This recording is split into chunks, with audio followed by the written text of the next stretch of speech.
Olá, está no ar mais um Nuclearcast, o seu canal sobre o setor nuclear no Brasil. Eu sou Emanuelle Bordalo e apresento esta temporada a convite da ABDAN, Associação Brasileira para o Desenvolvimento de Atividades Nucleares. E eu tenho o prazer de receber aqui hoje a querida Lisa Marshall, presidente da American Nuclear Society. Hi, Lisa, how are I you? am doing well. Thank you for having me. It's a pleasure to have you here. So, Lisa, I want to start asking you about our region. How do you see the current nuclear energy scenario in Latin America? Oh, I see it as very bright. I've traveled a few times through the region. I'm originally from the Caribbean, Trinidad and Tobago in particular. And uh, in my current position as the president of the American Nuclear Society, and then also as an assistant extension professor for a nuclear engineering department at North Carolina State University, I've had that opportunity to travel by myself and then also with students, right? And nuclear has a strong foothold in the Americas. It plays a smaller uh, role when one looks at the overall energy profile. But then when you look at the non-energy applications of the technology, it is strong. And what I've been seeing from my travels and my study abroad, specifically in Colombia, is that it's expanding, right? So one is talking about increasing or adding nuclear energy to the energy portfolio overall. And then also the expansion of non-energy applications, whether you're talking about food and agriculture, you're talking about medicine, you're talking about other industrial applications. So there is a strong foothold.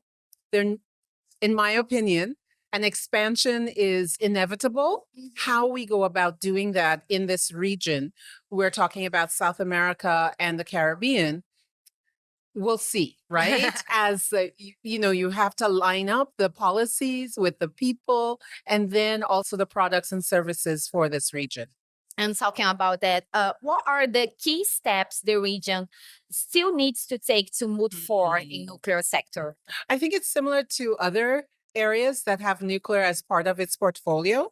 I can't see us moving ahead without looking at that trifecta of people, policies, and then your products and your services. I don't think you can separate the three at all.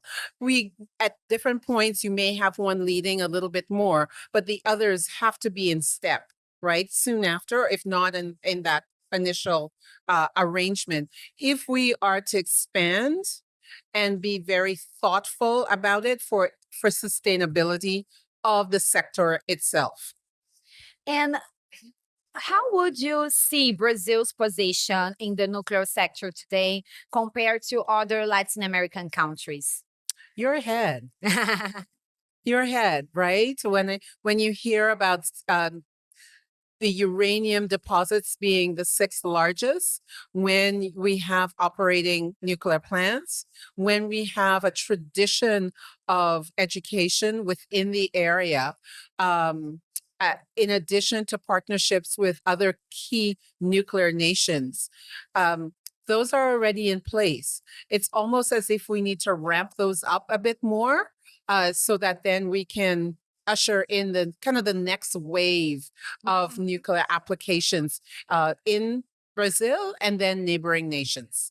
Great. And when we talk about technology transfer, like you mentioned, this cooperation between Brazil and other major countries, like France and China, initiative across the Americas, would you highlight like between different countries, both we can speak like both Latin American countries or Latin American and Europeans, Asians?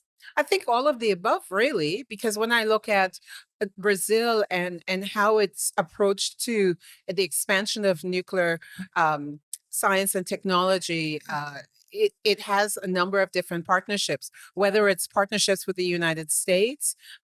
Maria from the Nuclear Energy Agency spoke about that this morning, or the session that I was in where you've got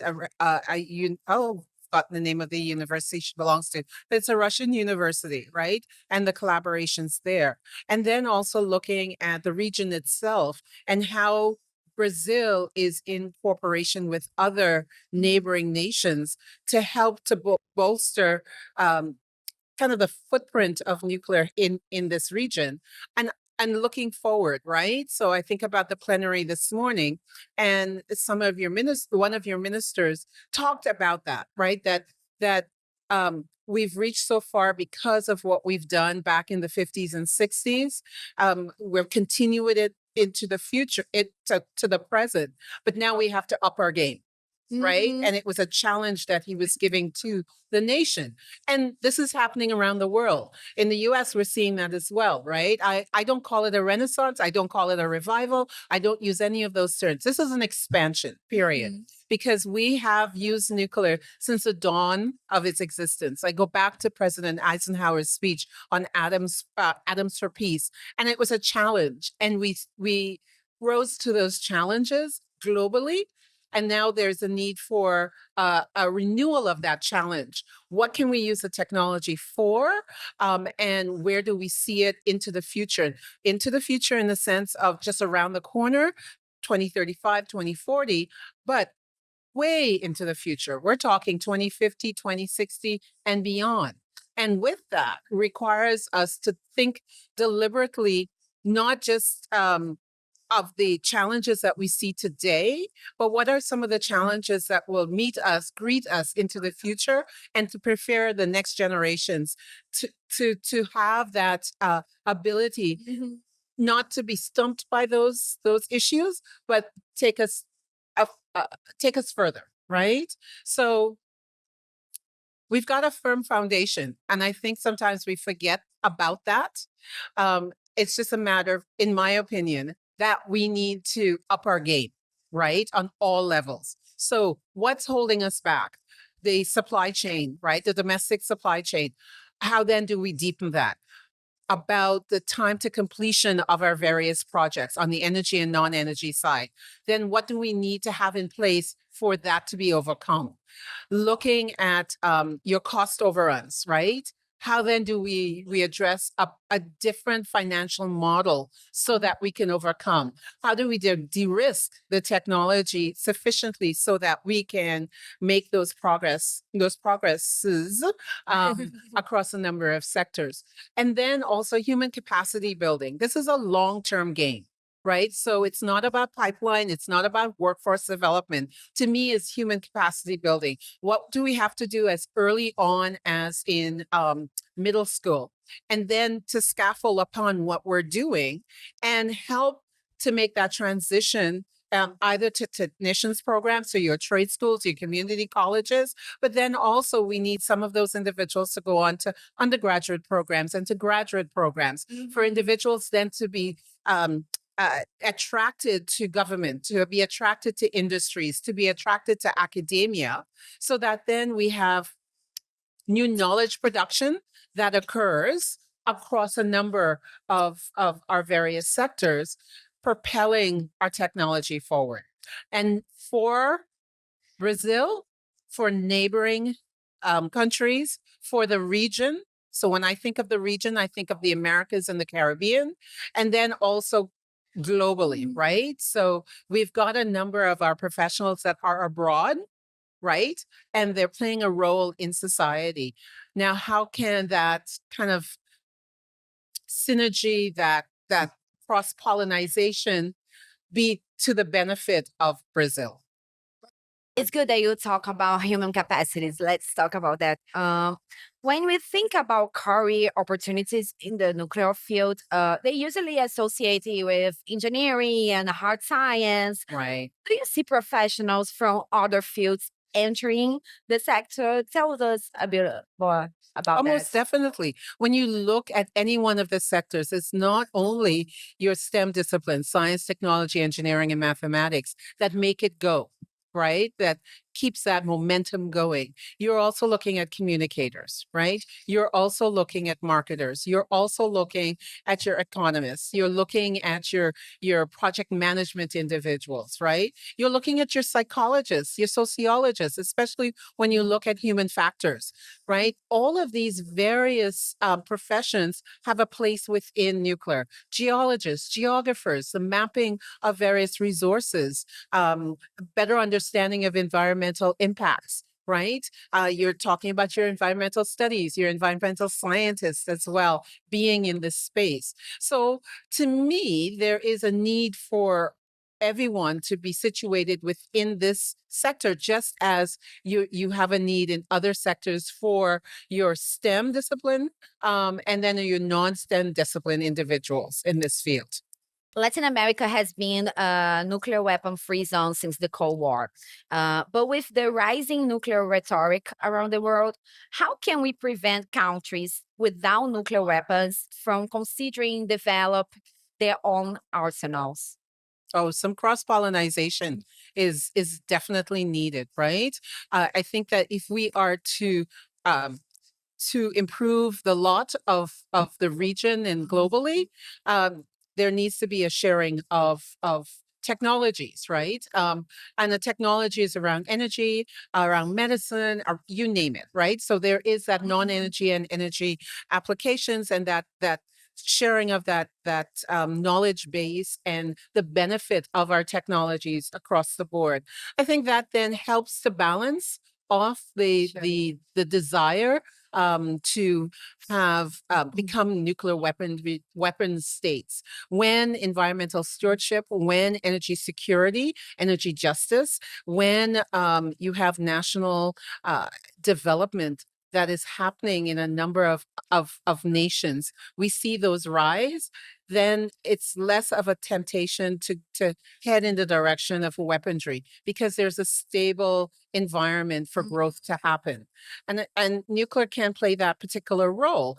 You have a number of nuclear proliferated free zones that are looking at the technology in a different light. And it is for the advancement and the upliftment of humankind, right? And I think if we focus in on that, we've got a chance that the other element of nuclear, it doesn't gain hold. Yes. And to wrap up, what role does education play in the development of the nuclear sector in the region? Oh, that's something that's dear to my heart. Um, we need to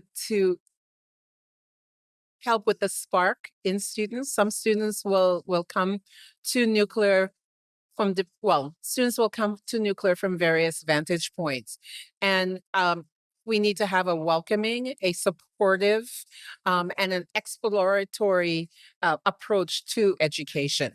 It is as important what goes on in the classroom as the co-curricular activities that we provide, and then an understanding how exterior forces have a play on education itself. And I think if we move towards more of a educational ecosystem or ecosystem, lending or borrowing from architecture that's looking at, well, how do spaces of learning occur, and how can we create that both in the place and then also in the space of learning, and then utilizing new ideas that are coming from educational specialists on how we learn.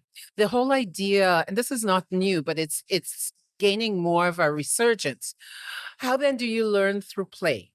Right? Yes. Something that is more attuned with enjoyment. And what does that do for its retention? And then also the pursuit of even more knowledge, right? That's important.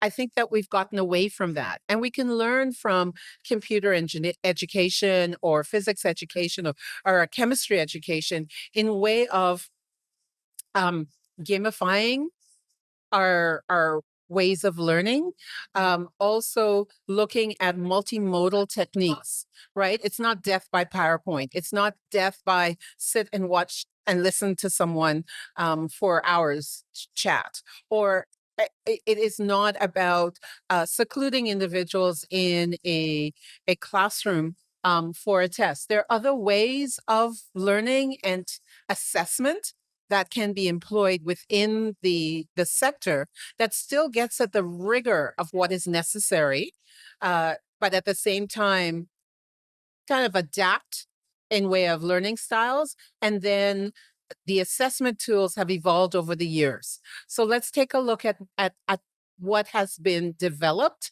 and see how much of that can be transferred into our particular industry. It's a way to bring the human capacity closer, right? Yeah. So it's not about outreach to me. The more holistic view is engagement, right? So these are long-term relationships that we are embarking on.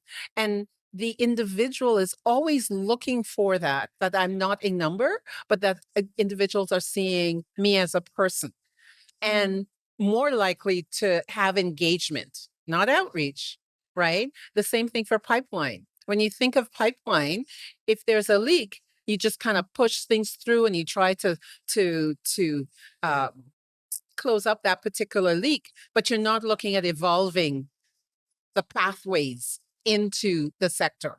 So to me, we need to change our language. And with that comes different techniques that are out there already and are being utilized by other sectors, that are being utilized and studied by your